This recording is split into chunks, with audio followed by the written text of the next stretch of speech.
If there was one piece of wisdom that I took away from Evelyn, it was just to be aware of what's going on around you, because that's what becomes history.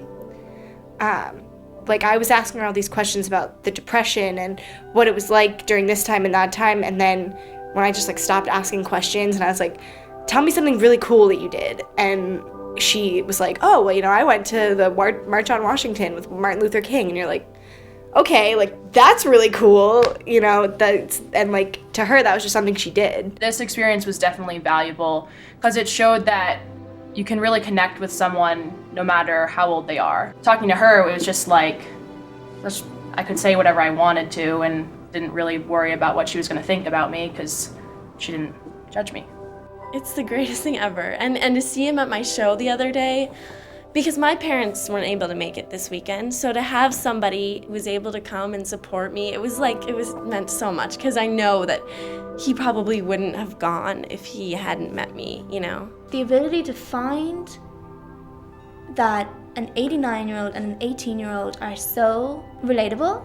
She told me stories about when she was 17, 18, and it was surprising that I was like, oh, I know what you're talking about. I know how you feel. In this program, my favorite part was probably the experience we had with just talking. It gave me the opportunity to have an hour and a half every week where we talked. There was no reservations, there was no judgment, and he would give you his honest opinion. Once we got to talking, it felt like we had a lot more in common, and we could talk just for hours, and you wouldn't know that an hour had gone by, because he was so good at telling stories.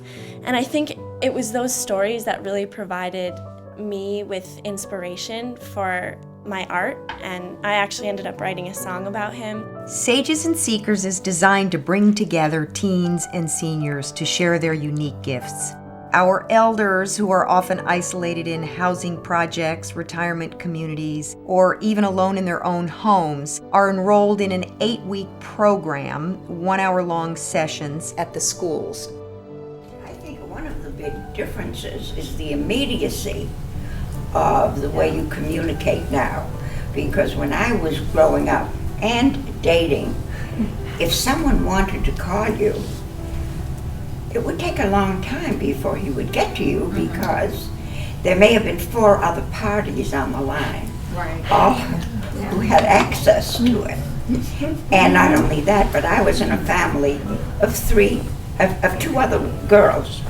And so by the time someone would call me to ask me for a date, say, he might have changed his mind. After warming up the crowd at the first meeting, the second meeting is spent speed dating. The sages sit at tables, and the seekers move from table to table, taking a few minutes to get to know each sage before choosing one to work with for the bulk of the meetings. The sages are then encouraged to bring photographs to the following meetings, at which they work one-on-one with the seeker sharing their life experiences. A year before my dad died, we had another baby, and it was my sister, baby Alice. Now, this was the year in 1936 my dad died, so we went to live in Winthrop with my grandmother. And almost, I would say, at least two Sundays a month, and maybe sometimes 3. Uncle Arthur would come over from New York City, and Aunt Helen lived only a mile away. And we kids would run screaming through that house. Such a good time. Did you ever regret not becoming a veterinarian? I guess so, but I didn't have a choice. Yeah. So, was the rest of your community Jewish, or? No, mostly not. Did you ever encounter any, discrimination or anything? Yes. Really? The presentation week marks the end of the one-on-one communication with the reading of the touching tributes written by the seekers. Each sage is also honored with a copy of their tribute, photographs of their time spent together, and a rose. I really enjoyed being with them. I didn't realize that I was going to need Kleenex when because all of these stories are so moving. I find it very enriching.